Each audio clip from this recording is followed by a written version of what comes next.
Ladies and gentlemen, thank you for downloading episode 15 of We Got This with Mark and Hal. Since this is a comic book themed episode, I thought it would be appropriate to tell you, if you weren't already aware, last Wednesday, which was June 3rd, the new DC Comics Bizarro was released, written by a good friend of Mark and mine, Heath Corson. It's a really great comic.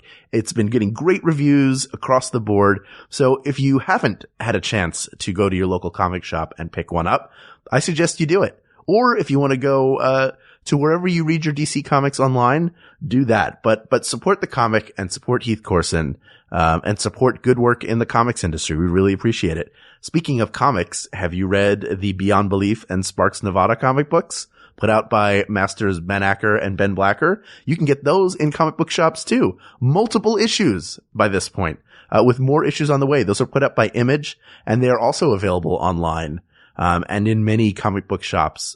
So please get those. And now, without any further ado, episode 15 of We Got This. Hello, I'm Hal Lublin. And I'm Mark Gagliardi. Since the dawn of humanity, one issue has gone unsettled. With the fate of the world in the balance, we're here to settle, once and for all, who's the best Batman? That's right. Don't worry, everyone. We got this. Podcast should have a theme song. Podcast should not have a theme song. Yes, they should. No, they shouldn't. They sound good. Yeah, but people are just going to skip past it. You know what? You're right. We got this. Greetings, everybody. Hey, what's up, listeners? It's Mark and Hal. And we're back in America. And we were jet lagged for a while, but now we're back. Are you still jet lagged a little bit? You know what? It took several days and one day off of being able to sleep until 11 in the morning, and I was finally done with the jet lag. But it hit me. We had just come from New Zealand. I don't know if, for any regular listeners, we actually recorded an episode on the plane. Yes. We were in Auckland, Wellington, and Sydney, Australia, and then flew back. And it took about 3 days, and then bam, the jet lag hits. And that was pretty much across the whole cast that happened. Yeah. It was weird to come back because there was a wave of us that came back like maybe 3-4 days after everybody else. Yeah, the fun people in the cast that wanted to do a little extra awesome time down in Wellington, New Zealand. All the fun ones hung out, and then when we got back, everybody was still tired, and I thought for sure, like, okay, a day or two of jet lag. But it's still, I haven't caught up on sleep yet, but yeah. I'm gonna get there. You'll get there. Yeah. In the meantime, yes, let's talk about Batman. Let's talk about Batman, the caped crusader, who's been portrayed in film and television and in animation, I think since the 40s. I think it started. I thought Adam West was the first, No. As a matter of fact, and I have the list here.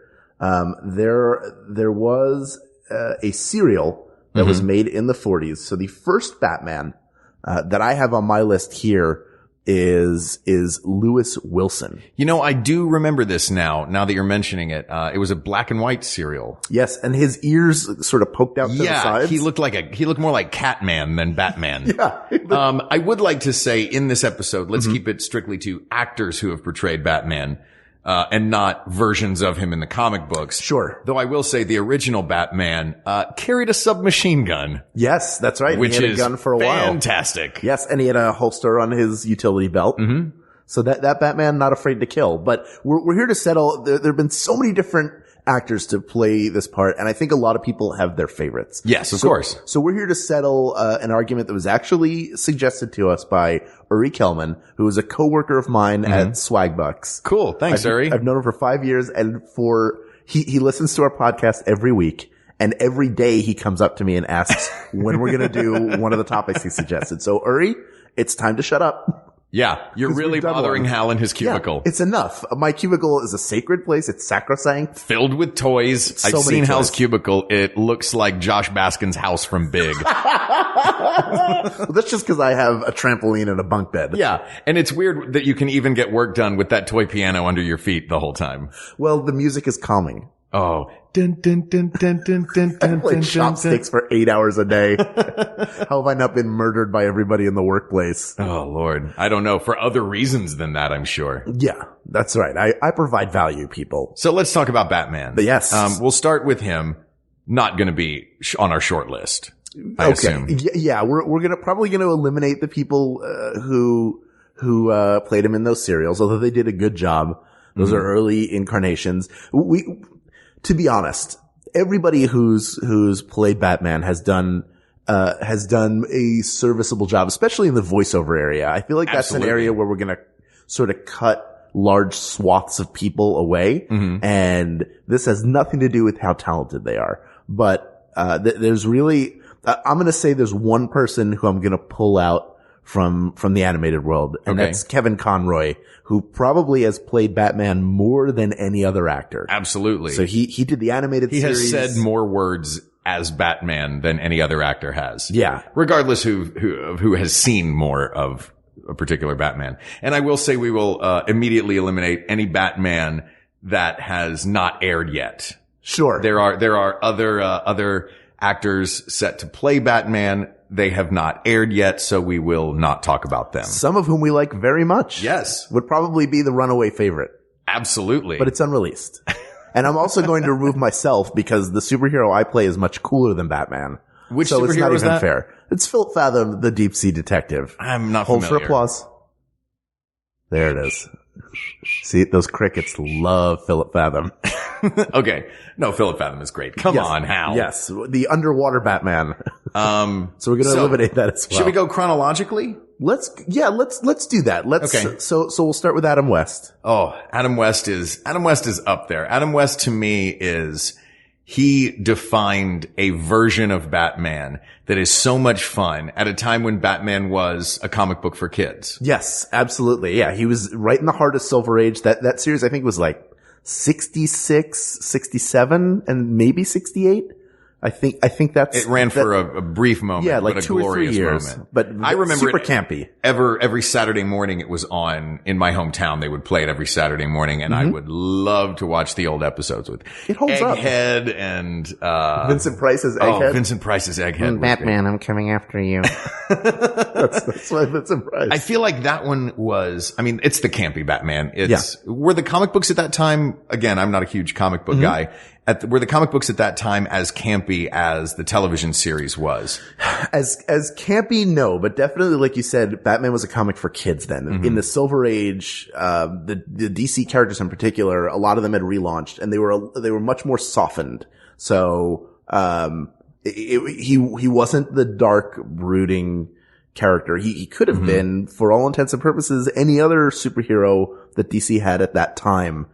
He just wore the bat suit and fought the Joker and the Penguin, but there's a charm to those comics. Sure. They're really fun to read and comforting. I like the idea that all of the superheroes around that time were the same. They just each were delegated certain villains. Like, all right, Superman, you're fighting Lex Luthor because you're over in Metropolis. Batman, you're in Gotham City, which weirdly look like the same city. Yes. You go fight these bad guys. Yeah, it was like Hill Street Blues. They all sat in the room together. All right, everybody, be careful out there. Flash, don't run too fast. Aquaman, remember to come up to the surface and breathe. Aquaman shouldn't have to be reminded of that. He shouldn't, but he just gets so into his job. Oh man, he's so that good cop. at it. He's that cop, yeah.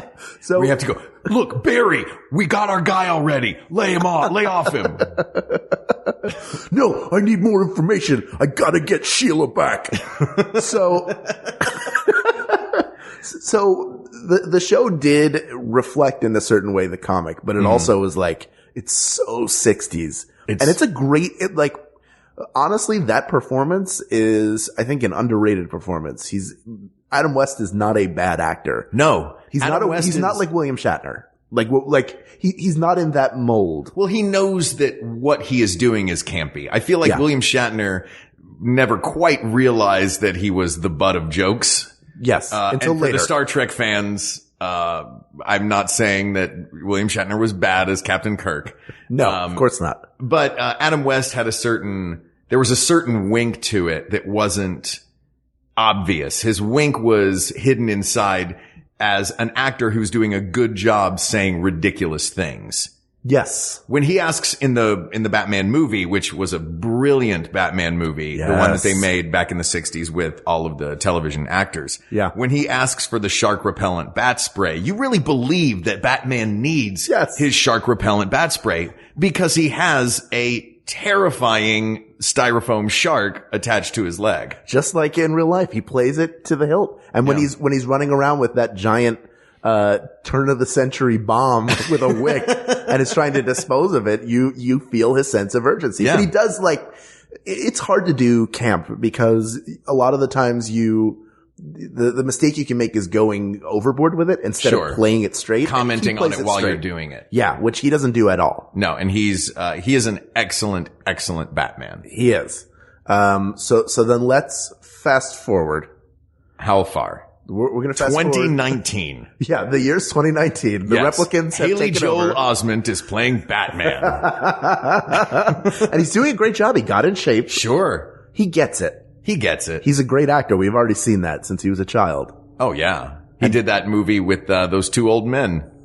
The TNT movie. He was in something else, too, wasn't he?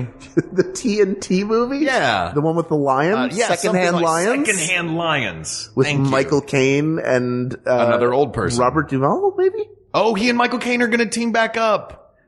That's great. As Batman. Yeah. Yeah. Michael Caine is also playing Batman from another timeline. It's a weird movie. I don't think it's going to do well. But let's go back 30 years before that. What do you say?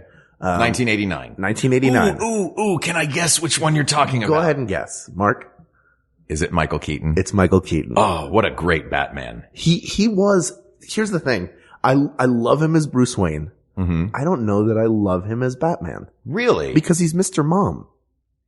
Is that, so his body of work as an actor is getting in the way of you believing that he is Batman? I just, physically, he doesn't seem like, as Bruce Wayne, he's in a tuxedo, but he looks like an average sized guy. Mm-hmm. And I don't need him to look like he is in animation where he's like a huge, like, oh, that billionaire sure is in really good shape.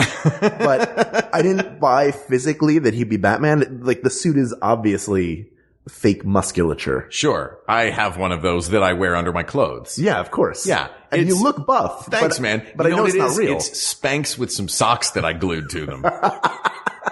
Which is the same material they used to make the suit for the 1989 Batman. That's interesting. I really do. I would agree with you. I love his Bruce Wayne. Mm-hmm. To jump forward just for comparison's sake, I love Christian Bale's Batman. But I feel like his Bruce Wayne, if I could party on a yacht with either Michael Keaton's Bruce Wayne or Christian Bale's Bruce Wayne. Right. Christian Bale's Bruce Wayne seems a little too entourage for me. Michael Keaton's Bruce Wayne is like, this guy is interesting. Well, I'm curious what he has to say about the world. It was weird that Batman was hanging out with Turtle. So that way it was very much like Entourage. Ari Gold kept, he was down in the Batcave going, Lord! But, all right, we can't go any further into Batman. We're already into Michael Keaton and Christian Bale. We should talk about the Batman voice that they both do. Yes. Because Christian Bale gets panned. Specifically in The Dark Knight is where it really picks up. Him doing that, I'm Batman. Like, Batman is. I can forgive that voice though, because I was not cynical. What's the word I'm looking for? Not on board with that voice. Sure. But then someone pointed out to me, a friend of mine said, yeah, it's because he doesn't want people to know that he's Bruce Wayne, so he can't have Bruce Wayne's voice. He has to find a way to disguise his voice. I get it. And he's trying to be scary. Sure. But it does come off like he's trying a little hard. And it's not as distracting for me in the Dark Knight as it is in The Dark Knight Rises.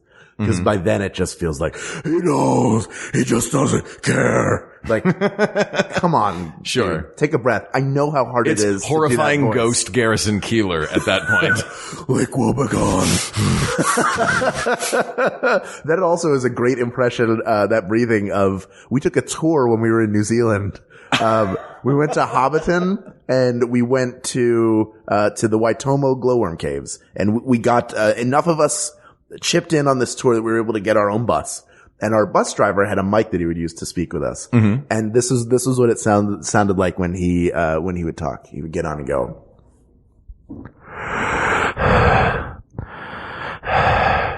on the right is Rangitoto, which is active volcano.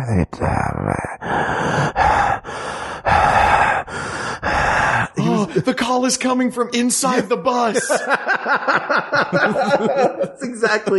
is exactly it. That's the last sound you hear before the trunk lid closes on you. Yeah. He was also a giant man with no hair anywhere on his head or body who would stare at you for too long before saying a sentence and also after saying a sentence. But a lovely gentleman.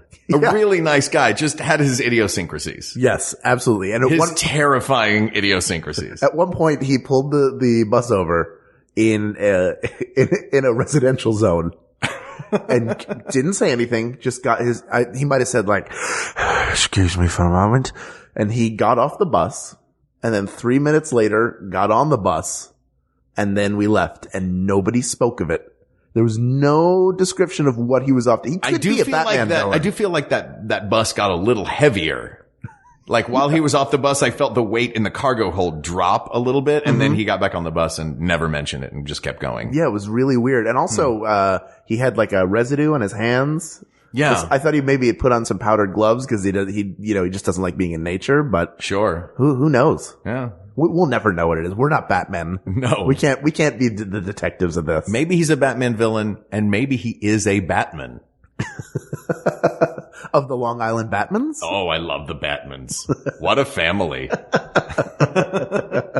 Bruce, come to the dinner table. Yeah, Stop hanging upside down. If they're gonna change the Incredible Hulk's name, in the television series from Bruce Banner to David Banner. Yeah. Because they thought that the name Bruce sounded too feminine. Did they not realize that? that? I did not know that. That's absolutely why. Yeah. Did they not realize that Bruce Wayne is freaking Batman? Yeah, it's got to be the manliest name that there is. It's as manly as a name gets. What about Bruce Lee? Yeah. There have been some real badass Bruces. Yeah. Bruce is Bruce Valanche? Yeah. Exactly. He's manliest. A badass. He's a badass. He's a badass joke writer. Yeah, he is. Who looks like Sally Jesse Raphael. With the No Country for Old Men haircut. He was my first celebrity sighting. Was he really? In Los Angeles. And to me, he looked like a cross between one of the Fraggles and Madame Trash Heap from the Fraggles. This is the second episode where Madame Trash Heap has come up. I love Madame Trash Heap. She's a fascinating television character. We could do a whole episode just about the virtues of Madame Trash Heap if there were anything to debate. There isn't. Not. No, there's no point of debate. She is a perfect being. All right. So you're going to go on record as saying that the Batman voice, quote unquote, which they both do. Yes. Michael Keaton to less of an extent. He doesn't really speak as much as Batman. Right. But he still does. He still drops down for, I'm Batman. I'm Batman. He whispers at people. Yeah. So you're going to go on record as saying that doesn't bother you. I will go on record saying it doesn't bother me because it is an affectation for a reason. Okay. So then let's run through the movie Batman. And we're also, because we're not dealing with unreleased Batman, we're not going to talk about Ben Affleck either. Right. Who I'm sure will be a lot of fun. I'm looking forward to seeing what he does. He had a rough run for a little while. He did. But he was able to make fun of himself for that little run. Yep. And then Argo was awesome. So. Yeah. He's an auteur. I always like, and Gone Girl was great. Yeah. Gone Girl, he's underrated as a performer because everybody thought he was overrated. Mm-hmm. And he's an auteur, so he understands the filmmaking process. So it'll be interesting to see what he brings to the role. But we're gonna cast him aside for now. Okay. So let's go through all of the Tim Burton / Joel Schumacher Batman. Okay. So we went from that sort of halfway point between the campiness of the 60s Batman and the gritty reality of the current Christopher Nolan Batman series. Yes. Would you say that's a fair thing to say? I'd say it definitely. Tim Burton has his own aesthetic, of course, but there was a little bit of dark and grit to it. Yes. But there was also a lot of Tim Burton, like, trees don't really look like that. You know what I mean? Yes. And, we're going to put Paul Rubens in as the Penguin's father in Batman Returns because he's Paul Rubens. Yeah. And he's quirky. Like, he's got a collection, he has like a giant wind-up tin robot that serves him breakfast. Oh, sure. And a bunch of like 1950s magazines that he wears as a robe. I like the idea of that meeting going something like, so Tim, who are you thinking to play Oswald Cobblepot's father? I'm thinking about Pee Wee Herman. And everyone at the table just dropping their heads and going, oh, Tim. You're the one who's going to bring him back? Here's my problem with Tim Burton's Batman movies as a whole. And the second one in particular, he spends so much time messing with the Batman canon. And that bothers me when a film does that. The Amazing Spider-Man, the more recent ones with Andrew Garfield, did the same thing, which is they took the origin story and switched it around. So in the 1989 Batman, they make the Joker responsible for Bruce Wayne becoming Batman. He's the one who kills. Right. Spoiler alert. In that movie, if you he's the one haven't who seen kills that movie, the Waynes. It was 30 years ago. Yeah. Get a time machine and a clue. Okay. So in that film, they make the Joker directly responsible, which means Batman can get revenge. And ultimately, the fact that it was just sort of a no-name sort of hood, who in the comics was Joe Chill. And eventually Joe Chill dies without Batman being able to really take retribution. He'll never get that back. He can't complete the circle. And he sort of does in Batman because he gets rid of the Joker. I also don't like when they kill villains. Yeah, I don't like the idea of them killing the Joker. I want to be able to see the Joker in more than one movie. Yeah. Second one, they bring in the Penguin, who's a fine and very interesting villain. More interesting than he's given in the film. Yes, but also I think Danny DeVito did a better job as the Penguin than Burgess Meredith. Yeah. Burgess Meredith's Penguin was just sort of a dandy that masterminded things. Yes. The Cobblepot of Danny DeVito was a sad, terrifying little man. Yes, but they could have done that without putting him in the makeup. I didn't like them turning him into a freak because that's never what he's been, at least to me. Mm-hmm. He is that dandy, but he's also like the kid who was picked on all the time, and it messed that and having like a Mrs. Bates as a mother kind of twisted into the point where he's just become evil. So he doesn't have to be sympathetic. He doesn't have to have flippers. Yes, he doesn't have to have flippers or weird teeth or eat live fish. He doesn't have to be Gollum. No, he doesn't have to be Gollum at all. That's in the next Batman movie. It's going to be Andy Serkis playing, I would watch Andy Serkis play the Riddler. Oh my goodness. He would be great Riddler. The Penguin. He could play everybody. Just put him in a mocap suit and have him switch who he plays. Let's talk about Riddlers. Since we're on the villains, we're taking a bit of a divergence, to the villains. Yes. Jim Carrey was fun. Frank Gorshin is the Riddler. He is the Riddler. Absolutely. He's absolutely the Riddler. He was so great. And I wanted Jim Carrey to be good. I love Jim Carrey. I was a huge Jim Carrey fan when Batman Forever came out, and it sort of gets us into that. But Joel Schumacher, I don't think, if Tim Burton wasn't faithful to the source material, then Joel Schumacher really wasn't faithful to the source material. He put nipples on the suit. Yeah, he put nipples on the suit. Tommy Lee Jones as Two-Face was a cartoon. Was terrible. I mean, I understand Batman has been a cartoon many times. Yeah. But yeah, Tommy Lee Jones just didn't jibe as Two-Face. No, Christopher Nolan's version of Two-Face was way better, way more terrifying. Exactly, terrifying. Every decision made by the coin. Mm-hmm. Like you got why he had the coin. He used it properly. He obeyed the coin. In Batman Forever, he wants to shoot. He either wants to shoot Batman or he wants to shoot Dr. Chase Meridian, played by Nicole Kidman, I think. And he flips the coin. And it comes out the clean side, which means he's not going to shoot. And he gets frustrated and then flips the coin again. That is not how Two-Face works. No, friendo. Yeah. It is chance. Right. Here comes that compressed air nail gun right at your forehead, because the two Anton Chigurhs of this podcast are coming for you. So, but that movie. If we ever get a billboard, can that be on it? Yes. Both of us we got this. The two Anton Chigurhs of this show are coming for you. And the podcasting world in general, right? Yeah. That can be us. Yeah. Nobody's claiming to be the Anton Chigurh of podcasts. Nobody's claiming to be the Anton Chigurh of anything. No. In fact, not even the Anton Chigurh of cattle slaughter. Yeah. Nobody is claiming that. We're going to take it. It's ours. But Batman Forever gave us Val Kilmer, who I liked better as Batman than Michael Keaton, but not as much as Bruce Wayne. I really preferred Michael Keaton's version to Val Kilmer's version. Yeah, that was more at the time. Now I mean, we can safely eliminate him from this conversation and say that the The apex of his career was playing Doc Holliday in Tombstone.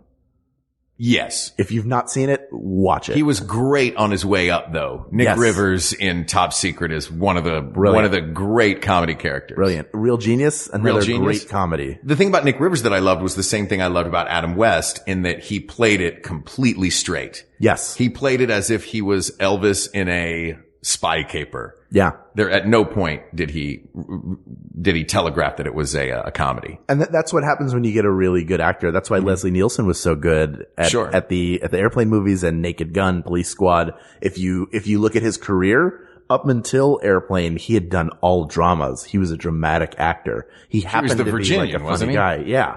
So he came in and understood to play it straight, and that's why Airplane, it wouldn't have worked if he hadn't done it that way. Of course. So if we can eliminate Val Kilmer, then we can also eliminate George Clooney. We have to eliminate. We have to eliminate the Joel Schumacher ones. I think we do. I do have a fun Batman and Robin story. Ooh, okay. So I went to see that movie. I think people filled that theater the first weekend, I think. Mm-hmm. Because every time you're like, oh, well, Batman Forever wasn't. At the time when I saw Batman Forever, I thought it was fantastic. Because I disliked Batman Returns so much that Batman Forever was different. And I liked the Riddler a lot. Like, it had Jim Carrey in it. I really liked Val Kilmer at the time. So I almost hypnotized myself into, I remember going home to my father after seeing a show, and I was like, this is exactly like, it's like a comic book has come to life. Guys, I wasn't always as you were always the Supreme Court justice that you are now. No, you have to clerk and work your way up through the system. But I can't believe that you didn't like Batman Returns. I thought that was a great movie. I didn't. The Penguin thing just stuck with me. Did not like it. I liked the Penguin, and I liked it because of that pathos. Yeah. And I mean, both of the characters had a lot of pathos, whereas the Joker in the first Tim Burton Batman was just, pure mayhem and evil. Yes. These two you could actually relate to. You wanted to love, I found myself rooting for Catwoman. That's fair. And in a weird way, rooting for the Penguin. Yes. I still wanted to see Batman win in the end, of course, because they were doing horrible things. Of course. But I enjoyed that movie, and I liked Michelle Pfeiffer in that. She's fantastic. She's a really sympathetic Catwoman. She's another one who's quietly had a very strong career, is a really good performer, and I think I don't know that it's to a large degree, but I think some people marginalized her because she was good looking. Yeah, there are a lot of actors that happens to. Yes, male and female both. Yeah, they're too good looking for their own good and their talents. Yes. Okay. The Batman and Robin story. Yes. So I go to see Batman and Robin in the theater opening night, as was my custom back then. And I still try to go now when I can. So we're watching the movie, and it's terrible. We all know it's terrible. Nobody thinks this movie is good. Yeah. But we're all sort of strapped into it together. So it becomes like, I'm not going to leave. I paid money for this ticket. I at least owe myself a sitting in a quiet, cool room for an hour and a half. So they get to the point where Poison Ivy, played by Uma Thurman, appears at like a bachelorette auction. And she uses her toxic mist to make Batman and Robin fall in love with her rather than stop her. So they start bidding on her.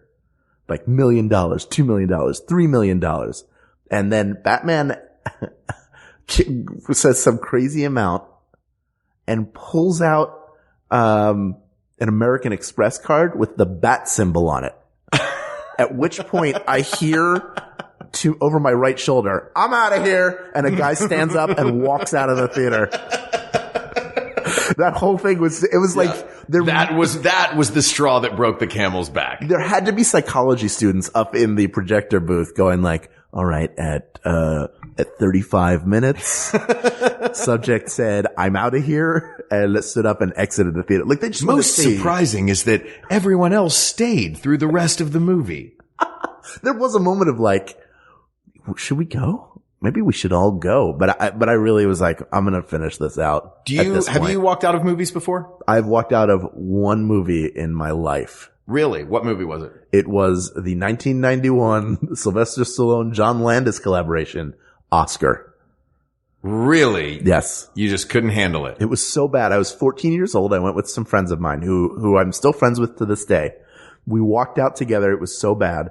And then we weren't scheduled to be picked up by, I think, my mom or dad for a while. So we walked over the course of 45 minutes to an hour. It was worth it just to not be in there watching that movie. Dark roads with no sidewalk, but we knew where we were going. We knew how to get there. Sure. We walked back to my house. Isn't it great that the least likely movie to win an Oscar is called Oscar?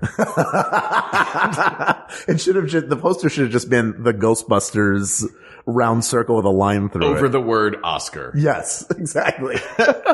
I've walked out of one movie as well. Okay. And it was the second Jurassic Park movie. Okay. The Lost World? The Lost World. Mm-hmm. I just was not feeling it. That's and fair. I felt guilty walking out of it. Why? And I haven't walked out of a movie since. Why did you feel guilty? Because I thought to myself, as silly as it sounds, look, a lot of people worked really hard on this. Like I was at a high school play. You know what I mean? Like you became your own mother for a second. Yes. Look, you know what? These boys and girls worked really hard. I don't know why my mother has that voice. I've met your mother. She doesn't sound like that. She doesn't sound like that. My mother has a bit of a southern drawl and she sounds like this. There she is. That's my mother's voice. Yes. Yeah. And as an actor, I have been in plays where at intermission or after intermission, you come back out for act 2 and there are fewer people in the audience than there were in act 1. Yeah. And it's really disheartening. Not that the people on the screen could see me get up and leave, but they actually saw a play that a Batman starred in, and everyone else I was with got up and left at intermission. And I thought, nope, I've been in this position before. I'm not going to get up. It was Val Kilmer in the 10 Commandments. Oh. And there was a scene late in Act 2 where after Moses had parted the Red Sea and he and Pharaoh had completely separated. Yeah. They did a scene in the same room together. Yes. A duet. Like you do. Yes. Two characters that were never going to see each other again. And they, at the end of this song, Pharaoh turned to Batman and said, Moses, you're right. Your God, and he pointed, is the God. And he gave a thumbs up. And I went, oh my God, audibly, really loud in the theater. I could not help myself. And I so wish that my buddies hadn't left, so that they could have seen that amazing theatrical moment. The whole play was Val Kilmer walking around the stage reading his lines off of pieces of the set. Oh boy, he learned so much from Brando, didn't he? Yeah, he really did. On the island of Dr. Moreau. Yeah. So to digress from Batman for a second. Yes.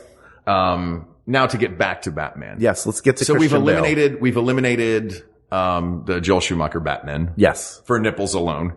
Absolutely. Let's get to Christian Bale. Let's What get do to you think? Christian Bale. I'm torn. I love the Christopher Nolan Batman movies, and I hate the Christopher Nolan Batman movies. And Really? the reason why I hate them has more to do with my desire to see a connected universe. And they just gave him that character, and he painted it into a corner. But that's not really what we're talking about. We're not talking about the films. We're talking about the portrayal, his portrayal of Batman, which I liked a lot. He was the first guy for me who came along where I went, I buy him as Bruce Wayne. And I buy him as Batman. Like he's in shape. I will say, I did say earlier that I would rather hang out with Michael Keaton's Bruce Wayne. Yeah. But there is something compelling about Christian Bale's Bruce Wayne in that he spends so much time in the movies as Bruce Wayne, working through things and his serious angst that he's got going on. Yeah. I felt like that was the most, along with Michael Keaton, that was the most real portrayal of that character. Yes. Of a human being. I just thought it was a real portrayal. I just thought he was an unpleasant person. Yes. Yeah. You don't want to spend time with the actual Bruce Wayne. And Right. when you don't see enough of him, I wish I'd seen a little bit more of his public persona, Bruce Wayne.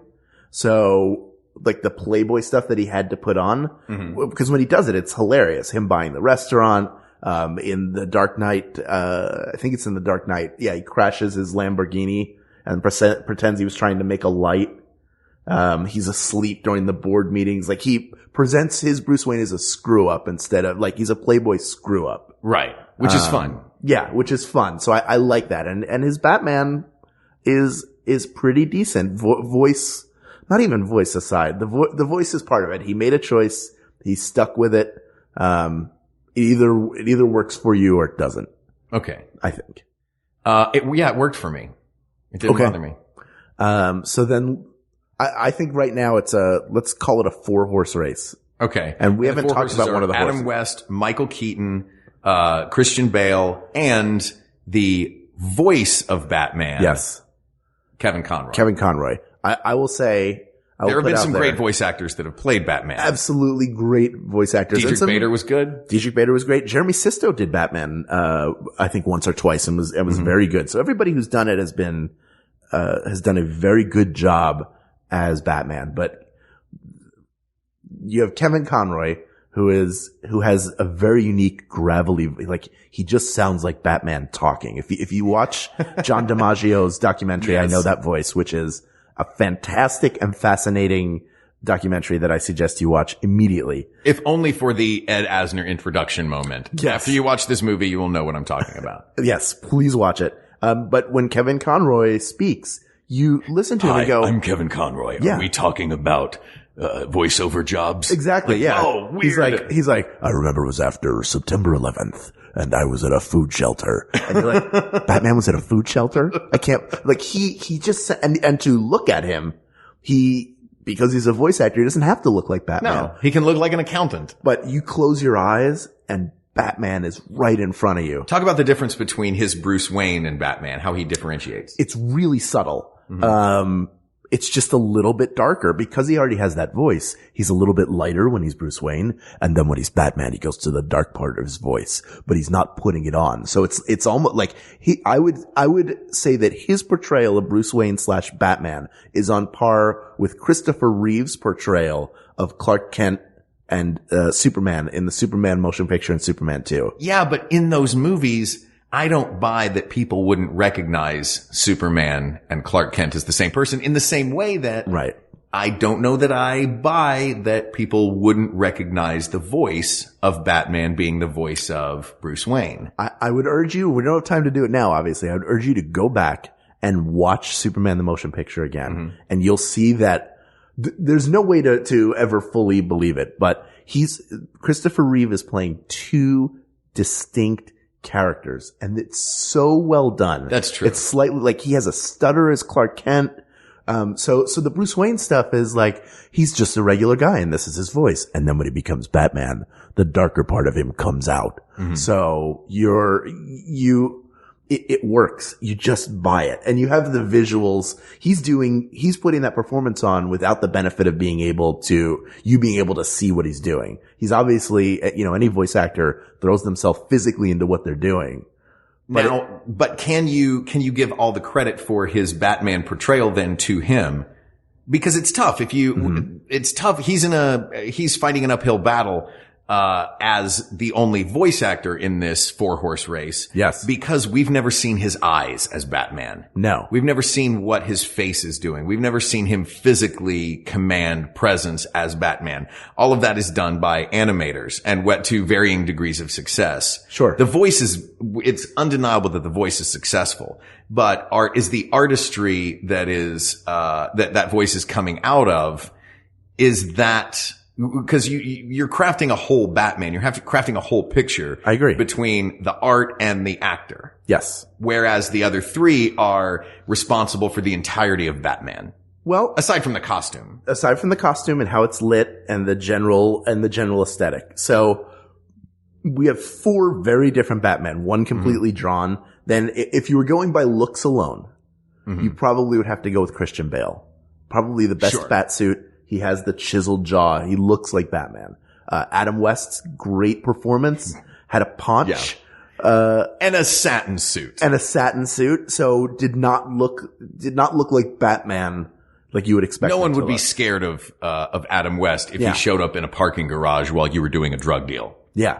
And which I don't think they ever did drug deals. It was like, I'm importing these strange vines that will take over the town. It was never realistic stuff. Yeah, never straight up like, I have LSD. But and then the Michael Keaton Batman is clearly wearing a rubber suit. And it worked for 1989, but to look at it now, it looks completely fake. Whereas the Dark Knight stuff looks like functional kind of armor that you might put together. Mm-hmm.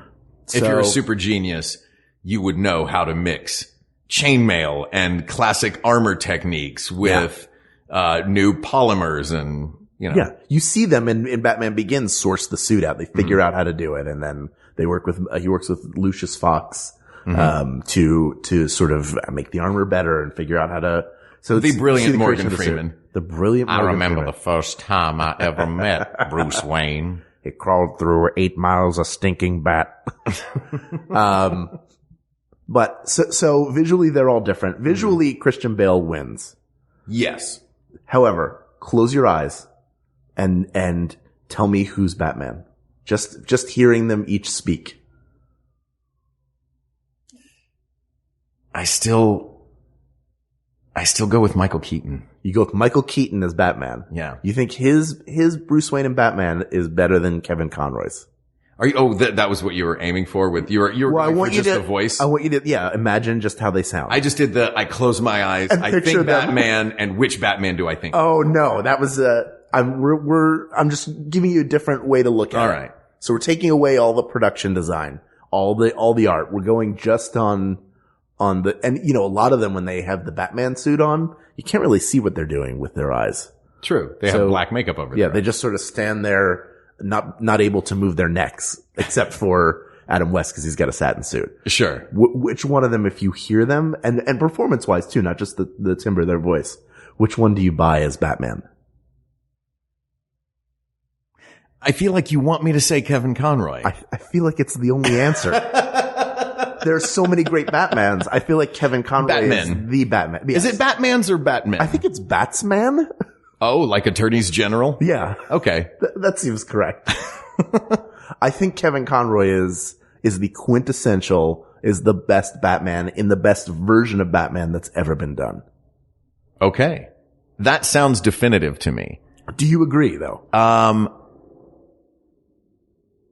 If I'm doing... Wait, hold on. Do you hear? He's There's overhead the right now. The Batcopter real overhead. Batman is overhead. By the way, we're in a cavernous room. Yes. Which I think actually works. Sounds like a Batcave. Yeah, we're in the Batcave. Imagine. I will... You know what? What? I will join you in this because I'm remembering my pre-algebra. Yes. And I feel like maybe Michael Keaton and Christian Bale's Batman cancel each other out. And the one standout of this trio, Adam West being honorable mention. Yes. If I'm looking at this trio of Batman, the standout, I guess I have to say Kevin Conroy. He's done it more than anyone else. And he's doing everything that the other guys are doing, but just with his voice. But with a caveat of much credit to the artists that drew the Batmen that he played. Absolutely. Always a team effort goes into any performance. Nerds of the world. We have settled this once and for all. This is etched in bat stone with a bat chisel and a bat hammer. You've been listening to too much Adam West Batman. You've been bat served. You are all on bat notice. The best Batman is Kevin Conroy. Great. So there you have it, folks. If you haven't seen the Batman animated series, it is readily available all over. Watch it. If you like the Batman Arkham Asylum games, guess who you're listening to a lot of the time? Kevin Conroy. You're listening to Kevin Conroy. Really quickly. Yes, please. Definitive Joker. Heath Ledger, Jack Nicholson, or Luke Skywalker. I go Luke Skywalker. I think Mark Hamill, I love Cesar Romero. Cesar Romero, as you pointed out. He didn't even shave his mustache to play the Joker.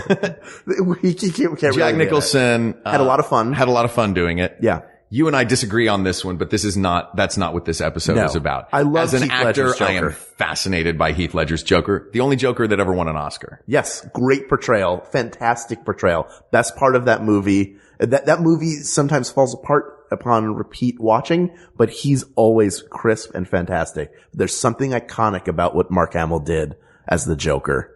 I would give it to him, but it's a real that's like by a hair. Sure. So, But that's not what we're discussing. No. That's not what we need a definitive answer on. We need a definitive answer on who is the best Batman, and the best Batman is Kevin Conroy. yes, you heard. If you have other ideas for us to record, we would love to hear them. We will debate them, or maybe not debate them. We will hear all sides and discuss them. Yes. And we're always, looking for new ideas. Yes, send us your topics. We are we are more like a tribunal than we are opposing attorneys, but we will debate certain points. Sure. But we want to hear from you. We want to know what you want us to answer for you. So send us an email at wegotThisPodcast@gmail.com. Or, find us on Twitter at WeGotThisTweets. Or you can go to facebook.com/WeGotThisPodcast, and we will give you the answer. Our bat sound mixer and masterer is Ken Plume. And our Bat composer is Jonathan Dinerstein, and our Bat songwriter is the amazing Mike Furman. That's right. And until next Bat time on the same Bat podcast, I'm Hal Lublin for Mark Gagliardi. And I'm Mark Gagliardi for Hal Lublin, saying, we Bat got this. We Bat got this. We got this.